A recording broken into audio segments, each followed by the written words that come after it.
Se neste momento tivesse que abraçar um projeto que deve ter noção exata daquilo que ele estou a dizer, da exigência, como o Benfica, tinha arcabouço para lidar com aquela estrutura? No Benfica, já dizia o Mário Wilson, há muitos anos, que foi para o Benfica e dizia então Benfica como era?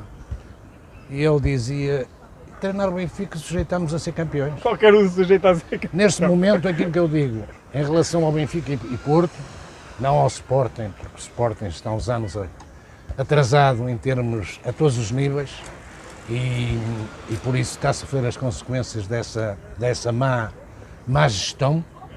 E qualquer treinador que treine o Benfica e o Porto sujeitam-se a ser campeões. E digo mais e sem pestanejar, plenamente sentido. Este Benfica, desta época, era a melhor equipa do campeonato. Por isso eu tenho quase a certeza que qualquer treinador com experiência e com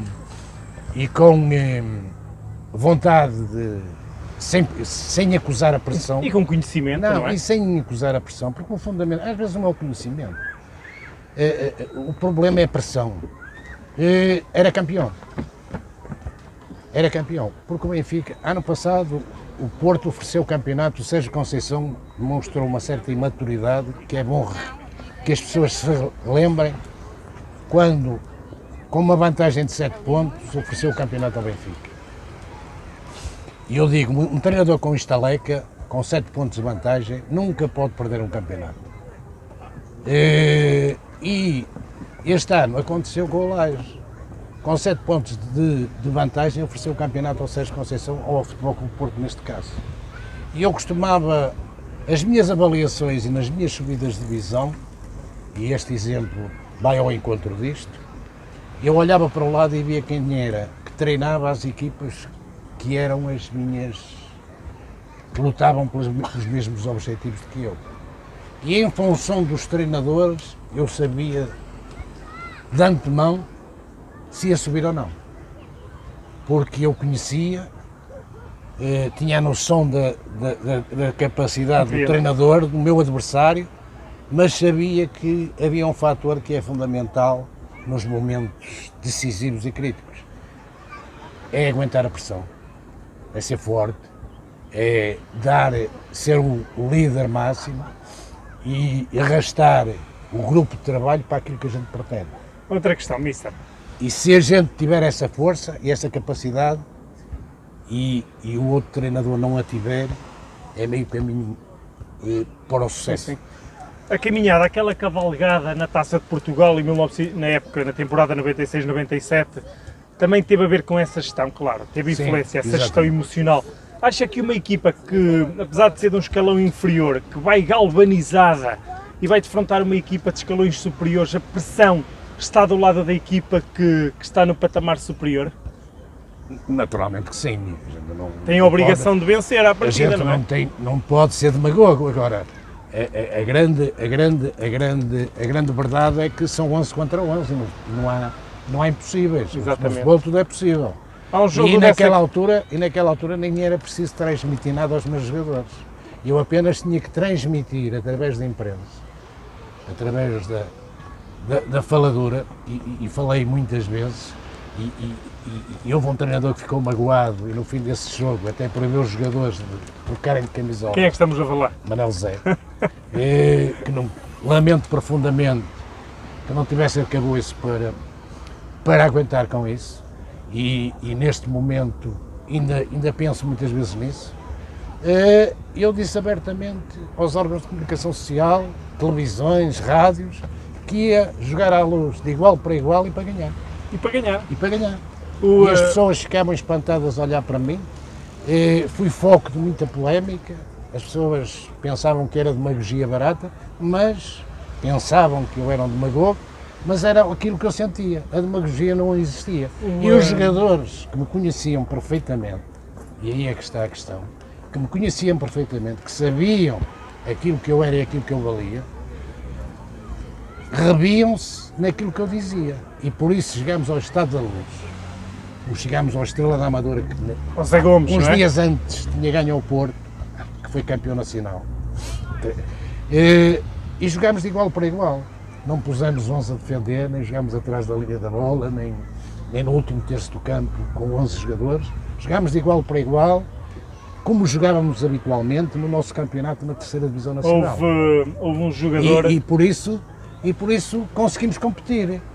Agora, eu não entendo, por exemplo, quando uma equipa ou um treinador chega a um campo e perde a identidade da sua equipa para perder por poucos ou para não sofrer golos. Isso a mim perturba-me, incomoda-me e não entendo. Portanto, gera a tática e a dinâmica da equipa com base na filosofia do adversário. Adapta-se. É o que faz, por exemplo, o Zé Mourinho. Faz muitas vezes isso. Não, mas a grande crítica que eu faço ao Zé Mourinho é que o Zé Mourinho joga em função do adversário. Isso. E eu não jogo em função do adversário. Eu costumo dizer primeiro a minha equipa, segunda a minha equipa, terceira a minha equipa, quarta a minha equipa, quinta a minha equipa, sexta a minha equipa e depois vem a equipa adversária e depois vem os árbitros. Por Muito isso, bem. o importante é a minha equipa que jogue como eu quero e como eu pretendo. E que consigam produzir aquilo que eles são capazes. O Mister é também conhecido pelo futebol positivo, pelo futebol de qualidade que incutia nas suas equipas. Sabes porquê? Porque eu era um craque, digamos, era um jogador de arte, magia. E o futebol é arte e magia. E por isso eu não concebo treinar uma equipa que não joga bom futebol. Um jogo como futebol. Por isso, o futebol tem que chamar público. O público tem que se entreter, o público tem que gostar, o público tem que adorar o jogo que está a ver. Tem que haver entusiasmo, tem que haver classe, tem que haver... Isso prevalece sobre o resultado? Muitas vezes. Eu posso dizer abertamente e com sinceridade que houve em determinados momentos da minha carreira que ganhei jogos, ou a minha equipa ganhou, e eu não vim tão feliz como deveria vir. É evidente que o importante é ganhar, toda a gente sabe isso, mas e houve outros em que não ganhamos, mas eu vinha plenamente satisfeito por aquilo que a equipa produziu. Percebi. Por isso, quer dizer, isto é um contrassenso, mas é real.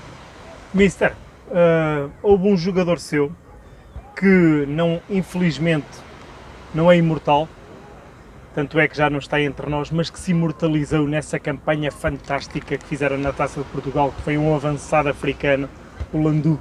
Exatamente. Um jogador fantástico e um ser humano Espetacular. espetacular. Infelizmente já não está entre nós, mas que recordá-lo nesta conversa não podia deixar de o fazer. Ele será eterno no meu coração. Era um dos que eu admirava de sobremaneira. Era um dos que sempre conversava comigo, me tratava por pai. Não era mister, nem era o pai. Isto, o pai, aquilo. Os colegas até se riam. Que me visitava muitas vezes, mesmo quando eu não era treinador dele. E que com ele tive 2 subidas, com ele a ponta de lança, ia jogar lá na frente. Tive 2 subidas, fui campeão nacional por uma equipa, neste caso, a primeira situação foi o Trofense, campeão nacional da terceira divisão. Eu conheci-o. Conheci-o no Bragança, que eu sou natural de Bragança e ele jogou no... Sim, exatamente. Joguei Bragança. Para quem não sabe, as circunstâncias em que ele faleceu, quero-nos recordar, faleceu num campo. Faleceu em campo. Num campo. No Oliveira de Frades. E na véspera, no sábado, treinou comigo em Sandim. Eu estava a treinar os Dragões Sandinense. E ele estava a recuperar de uma lesão, de uma ruptura muscular. Eu disse-lhe proibir de jogar no domingo, no dia a seguir. Disse, não vais jogar, não estás em condições. Oh, mister, mas pai, mas eles querem que... Mas não jogas, epá, tens de ter personalidade, eu sei que tu não jogas. E por acaso nunca mais me esquecerei, fomos jogar a Lourosa Dragões Sandinense, e no fim deram uma notícia que o Landu tinha falecido dentro do campo. Eu não queria acreditar, mas infelizmente aconteceu. Mas a tribo do futebol jamais esquecerá o Landu, e o Landu vive nos nossos corações. Essa é a grande verdade. Ele foi meu jogador, subiu e foi campeão nacional comigo nos Dragões, no Trofense. Teve essa caminhada gloriosa na Taça de Portugal comigo nos Dragões Sandinenses e subiu comigo o Vilanovense da terceira à segunda divisão B. Por isso ele foi meu jogador durante 3 ou 4 épocas. Grande homem, grande ser humano, grande ponta de lança, um poço de força. Era o Jorge Weah aqui dos exatamente. nossos campeonatos, era muito semelhante, as características eram muito semelhantes. E a humildade, como eu costumo dizer, define os campeões, e ele era um campeão porque era uma humildade extrema e sincera. E no dia, se não estou em erro, 17 de abril de 1997, Calado. e no dia 17 de abril de 1997, sobe ao relevado do Estádio da Luz, depois de ter derrotado na Reboleira o Estrela da Amadora. O que é que disse aos jogadores no balneário, antes de subirem ao terreno de jogo? Que era um jogo como outro qualquer, no nosso campeonato. Que eram 11 contra 11, que eram 11 contra 11 e que no futebol não havia impossíveis. Marcação específica ao João Pinto, aconteceu não? Não me preocupa, não tive essa preocupação. Naturalmente que se fala nesses aspectos, mas esses aspectos são uma realidade, já que é o simples facto de dizer que na zona de João Pinto, quando o Benfica tivesse a bola, o jogador mais próximo tinha que cair em cima dele e não deixar jogar. São simples que acontecem em todos os jogos, exatamente, em função do adversário. Agora, a nossa forma de jogar era a mesma. O que aconteceu em Lisboa, no Benfica, nesse jogo e nesse dia, foi ao intervalo. Estávamos a perder 3-0, entramos os primeiros 15 minutos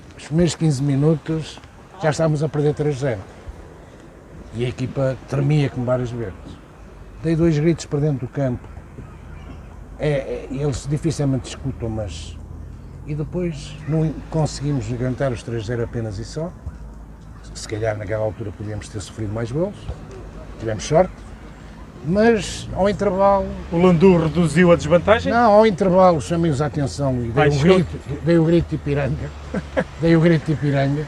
E, Independência ou morte. E entramos na segunda parte, conseguimos marcar a 15 minutos do fim, não, a 20 minutos do fim, melhor dizendo, fizemos o 3-1 e logo de seguida o Quipulo falha uma grande penalidade a 15 minutos do fim, onde é expulso, eles ficam com 10 e o Manel Zé está aos gritos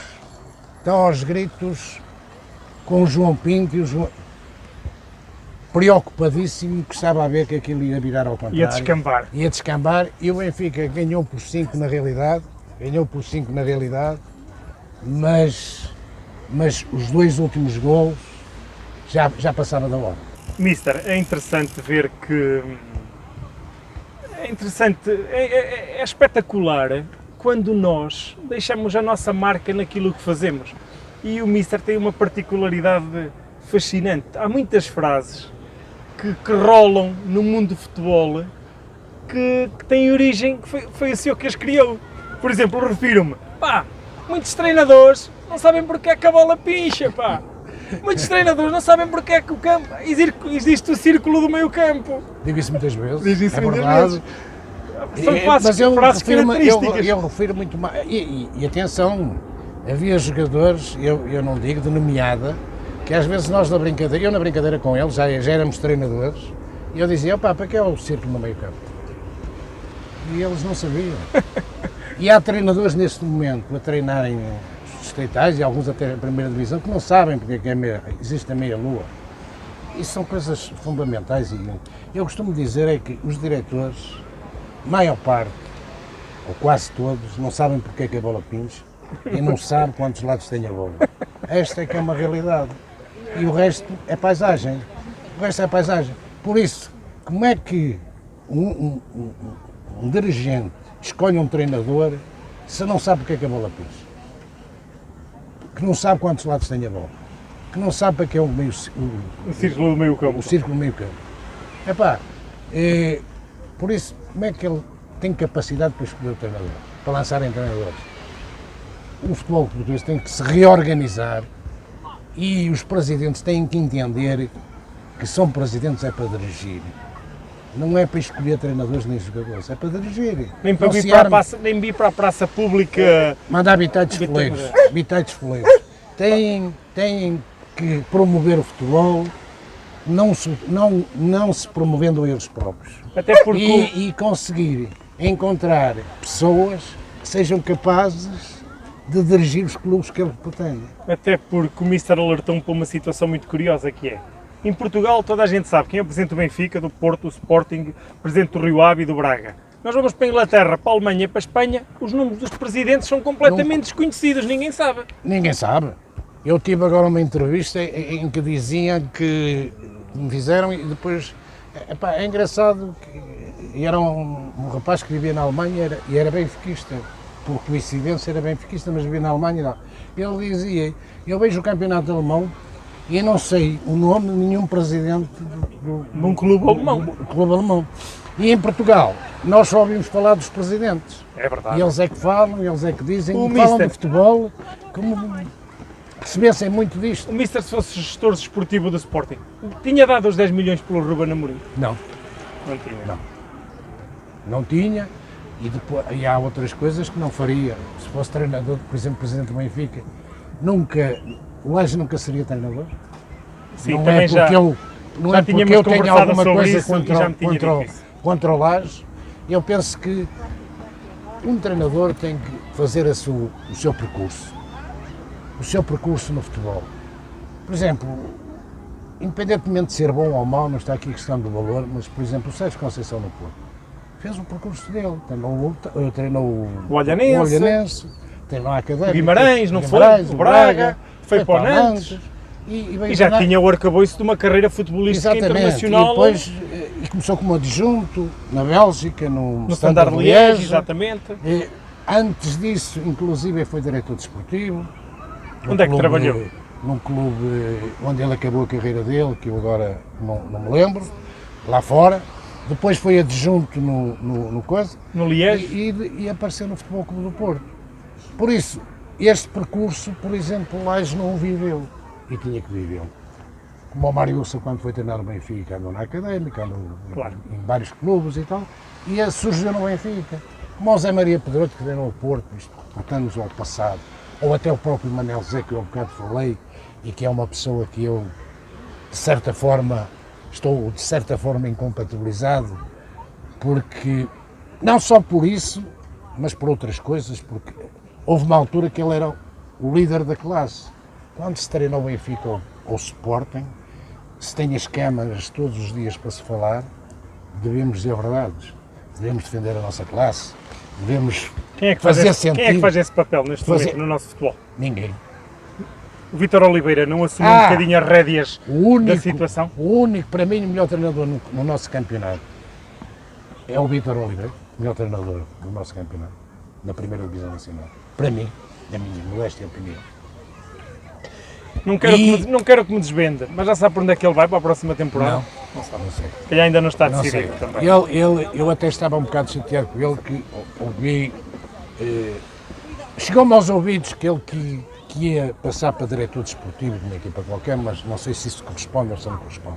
Acho que ainda não é a altura para ele fazer isso. De qualquer maneira, acho que ele deve continuar a fazer aquilo que faz e bem. E depois é daqueles que assume.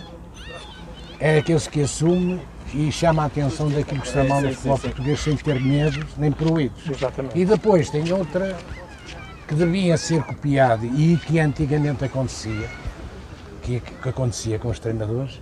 Os treinadores é que escolhiam os jogadores, os seus adjuntos, e é que escolhiam os jogadores. Neste momento, os treinadores treinam aquilo que os presidentes querem que eles treinem.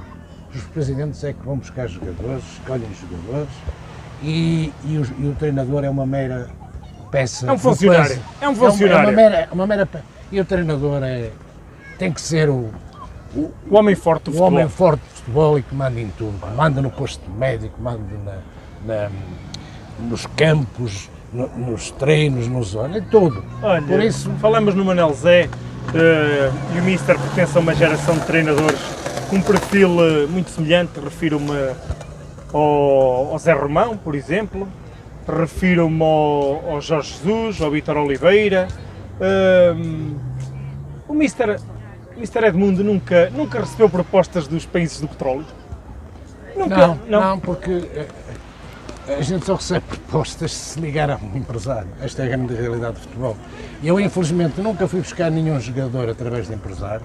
Não tenho nada contra os empresários, atenção, porque no futebol, como na vida, há bons empresários e maus empresários. A maioria são fraquinhos. É verdade, a maioria são fraquinhos. Torna-se só por uma questão, não sei, às vezes não consigo entender como existem esses empresários, mas existem bons empresários. Agora, para se conseguir atingir determinados patamares neste momento, ou treinar determinadas equipas, ou treinar no futebol no estrangeiro, é preciso ter bons empresários. É preciso se ligar a um empresário, entregar-se a um empresário. Isso eu nunca farei, nem nunca fiz, nem nunca farei. É um princípio meu que não abdicarei em circunstância esta pergunta alguma. que lhe vou fazer agora. E depois há outra coisa. A única equipa mais longe que eu treinei da minha casa foi o Alcobaça. E treinei o Torriense também. Torriense. O resto andou sempre aqui na periferia. Aqui porque eu sou muito agarrado às raízes. Era uma questão que eu tinha preparada para si. Sou muito agarrado às raízes e gosto de estar em permanente contacto com a família, com os meus animais, com os meus amigos. E nunca se quis desligar disso? Nunca me quis desligar disso. Foi um fator prioritário nas suas decisões sempre? Exatamente, já bastou estar 2 anos em Angola e foi bom naquela altura, eu gostei, mas cansei. Está bem, uma questão que eu lhe quero pôr, que foge um bocado aqui ao contexto da conversa, mas era uma questão que tinha preparada e lembrei-me agora. Nos seus balneários, como é que se decidia o capitão de equipa? Tinha uma regra ou não? Normalmente o capitão de equipa é escolhido por antiguidade, mais antigo, mas às vezes o mais antigo não é um bom líder. Tem o perfil, não é? Tem o perfil como treinador, como capitão. E nestas situações o treinador tem que ser inteligente. Em vez de eleger 1 ou 2, elege 3. Eu normalmente elegia 3 jogadores. O mais velho no clube, neste caso aquele que simbolizava ou que tinha mais anos, e depois 2 que eu sentia que era capazes de fazer essa gestão, de ser essa gestão. O capitão é o prolongamento de um treinador para dentro do campo. De certa forma no balneário. E chegou a ter um homem que levasse a braçadeira lá para dentro, mas depois esse papel era atribuído a outro jogador? Não. O que levava a braçadeira era o que assumia esse papel. É o que aglutinava e despertava nos momentos mais difíceis os jogadores dentro do campo. O capitão de equipa tem um papel preponderante. Preponderante em determinados momentos do próprio jogo, porque o treinador, não venham contar histórias, porque o treinador, eu era acusado de cruzar a perna, sentar-me e cruzar a perna no banco, e vivia uma tranquilidade aparente que as pessoas achavam no decorrer do jogo. Exatamente, achavam que tinha que gesticular, eu não era nada disso, muito calmo, vivia o jogo. A minha preocupação era analisar o jogo, era ver como é que o jogo se estava a desenrolar, era ler o jogo, porque é outra das coisas que é fundamentais num treinador, é ter olhímetro, é saber ler. Não basta ser um bom líder e ser um bom metodólogo de treino ou perceber, mas tem que saber ler o jogo. Quando deve mexer na equipa, como deve mexer na equipa, qual é o aspecto que deve explorar na equipa adversária, e em função das suas posições, o que deve dizer ao intervalo. E eu era um treinador sereno e era acusado, mas eu dizia às pessoas, naquela altura era o Ferguson, o treinador do Manchester United, que ganhava tudo. Eu dizia, olhem para o Ferguson e vejam se ele está andando. Os jogos preparam-se nos treinos, não é? Isso anda na linha a gesticular e a berrar para dentro do campo. Isso não é demonstração de que se está a viver o jogo, nem de que... Cada um vive o jogo à sua maneira. E olhando para si, numa perspectiva autocrítica, qual é que acha que era o seu tendão daqueles, enquanto treinador? O seu lado menos bom, consegue reconhecer isso? Existia? O lado menos bom, eu já o disse, o lado menos bom foi não saber gerir a minha carreira. Tinha todas as condições porque tinha grande capacidade em termos de gestão, tinha grande capacidade de fazer orçamentos, porque naquela altura nós os treinadores é que fazemos o orçamento dos clubes. Eu, por exemplo, dando um exemplo disso, da gestão do clube ou do plantel, nessa altura dos Dragões Sandinenses que fomos jogar com o Benfica, eu só tinha 18 jogadores e tinha 3 ou 4 que saíam da média de ordenados. Tinham um orçamento muito baixo, mas para conseguir ter uma equipa equilibrada, eu é que fui buscar os jogadores e lhes ofereci X por mês e não sei o quê. Era o manager. Era o manager, treinador, fazia tudo. Por isso, dentro desta perspectiva de valores, quer dizer, eu tinha tudo, controlava tudo. Mas depois, preparação para o jogo, gestão do jogo, palestra a intervalo, palestra no final, gestão física. Inclusive agora, por exemplo, dizem que Jesus até com a relva é exigente. A minha relva tinha sempre estado bem tratada. O tratador da relva eu preocupava-me com a relva. Então, na sua perspectiva, no futebol já ninguém inventa nada, já está tudo inventado. O futebol é tão simples, muito simples, toda a gente complica. O futebol é apenas isto. É apenas isto. Marcar golos e não sofrer golos. Não é? Quando não temos a bola, defender bem. E quando temos a bola, atacar bem. Mas defender bem não é defender com muitos. Não, estou a dizer em termos. É tão simples que é apenas isto. Quando não temos a bola, temos que defender. Quando ganhamos a bola, temos que atacar. E temos que marcar um gol. Na baliza adversária, não sofrer na nossa. Mais do que isto, é tudo demagogia. Repare, eu ouço os treinadores agora e os comentadores jogar para os 3 corredores. Eu em minha casa só tenho um, mas no futebol parece que há 3 corredores. Quer dizer, a basculação... Transições, essas expressões novas, não é? Essas expressões novas. Transição, dizer, defesa-ataque. A malta que não é do futebol, o adepto, a linguagem é snob demais para o povo que gosta da bola entender. É tão fácil dizer, o povo compreende que o treinador diga, não podemos sofrer golos, temos que marcar quando temos a bola. Temos que jogar de pé para pé, é fácil. Se um jogador é bom a desequilibrar em termos ofensivos, a gente tem que o deixar desequilibrar e jogar à vontade. Agora os treinadores criam regras, não deixam os jogadores criativos usar a sua criatividade, têm que defender, têm que não sei o quê, é uma confusão, e jogamos assim, e jogamos assado. Por isso o futebol está tudo inventado. Neste momento, está tudo inventado. Quem é o melhor treinador do mundo neste momento? Para mim? Sim. Para mim é o Guardiola. Treinador em termos de pôr as suas equipas a jogar. Aponta um defeito, que é no olhinte, na leitura de jogo. Agora tem uma identidade própria, um futebol de alta qualidade, que dá gozo ver. Eu também gosto. E outro que me agrada de sobremaneira e que eu englobo também nos meus é o Klopp, do Liverpool. Como é que explica, desculpe interrompê-lo, o sucesso do Zidane? Dizem que, em termos estratégicos, táticos, não é bom, mas depois chega a um clube como o Real Madrid e consegue ter sempre um impacto muito positivo, com reflete-se nos títulos. Exatamente. O Zidane é um caso de uma figura pública grandiosa, um jogador que foi um jogador emblemático, que toda a gente respeita, que também viveu essas situações que eu há um bocado referi do Sérgio Conceição, que foi diretor desportivo do Real Madrid, treinou a equipa B do Real Madrid e tal, e depois é um senhor e é respeitado e consegue conviver com a grandeza dos jogadores, consegue conviver e convive bem, facilmente. E contorná-la e geri-la da melhor forma. Com os espanhóis dizem com mano branda. Exato. Ainda ontem, quando o Real Madrid foi campeão, se as pessoas assistiram ao fim do jogo, viram que os suplentes, os craques e não sei o que se foram e beijaram, e abraçaram e tal.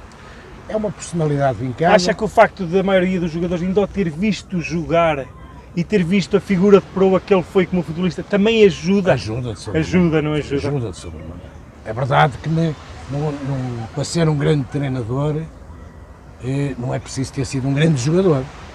O Jesus, por exemplo, é dos bons treinadores, Exatamente. mas não foi um grande jogador. Não foi. Mas o Jesus também, reportando um bocado ao momento atual do futebol, que só se fala no Jesus, o Jesus desceu de umas outras equipas. Eu recordo-me ainda do Felgueiras, na década de 90. O Moreirense, mas subiu de grau a degrau, Exatamente. treinou muitas equipas, andou muitos anos a treinar, por isso neste momento tenho um arcabouço capaz de orientar, seja a equipa que for. Apesar de não ser uma pessoa com discurso fluido, não sei o quê, mas no trabalho de campo e nas exigências. Sim, tem muitas virtudes. E na componente técnico-tática, é um treinador com uma experiência e que treina qualquer equipa do Mister, mundo. sabe o que é que me está a acontecer neste momento? Quando estamos a ver um jogo fantástico, com muitos golos, e o árbitro apita para o final da partida. Sim, é muito triste. Chegou o momento que o árbitro decidiu que o jogo tem que terminar. A nossa conversa ali para a Câmara vai ter que terminar. Espero que continue fora das câmaras, porque falar consigo foi um privilégio, superou todas as expectativas. O Mister é uma figura ímpar do futebol português. Muito obrigado, Mister. Obrigado Muito a eu, obrigado, do foi fundo um do coração. prazer. Espero que vocês tenham o maior sucesso do mundo. Não é para isso que aqui Está estamos. bem, Mister. mas... É para desfrutar de momentos como este que me proporcionou. E continuem a viver o futebol com a paixão que vivem. Obrigado. Que me dá muito prazer e muito gozo e muita felicidade. Por isso foi um gosto, foi um prazer, sempre à vossa inteira disposição. Saúde. Muito obrigado. Okay. Foi um prazer estar com vocês. Falar de futebol é algo que me preenche plenamente e totalmente, e foi uma felicidade estes momentos que vivi com vocês. A maior sorte do mundo para vocês, merecem tudo, e que o futebol continue a ser e seja o maior espetáculo do mundo, e que as mentalidades se modifiquem o mais rapidamente possível para que vivamos e continuemos a viver com paixão permanente aquilo que merece ser vivido com essa mesma paixão. Um bem-aja para vocês e um abraço tamanho do mundo. Terminou assim o nosso terceiro programa da Essência do Futebol. As circunstâncias foram as possíveis, o cenário escolhido é fantástico, contudo tinha também fatores negativos, que é o facto das pessoas não terem o cuidado muitas vezes de passar à frente da câmara, como foi o momento, mas também não é anormal. Contudo, também tivemos a companhia do Oscar e do Gaspar. O Oscar é o meu cão, o Gaspar é o cão do Mister, que acabaram também por ter a sua influência. Mas concentrem-se no essencial, que foi a conversa que mantivemos. Foi um enorme privilégio, é uma aprendizagem muito grande este contacto com pessoas tão ilustres que tanto sabem e que tanto nos ensinam. Mister, obrigado. Pessoal, até breve.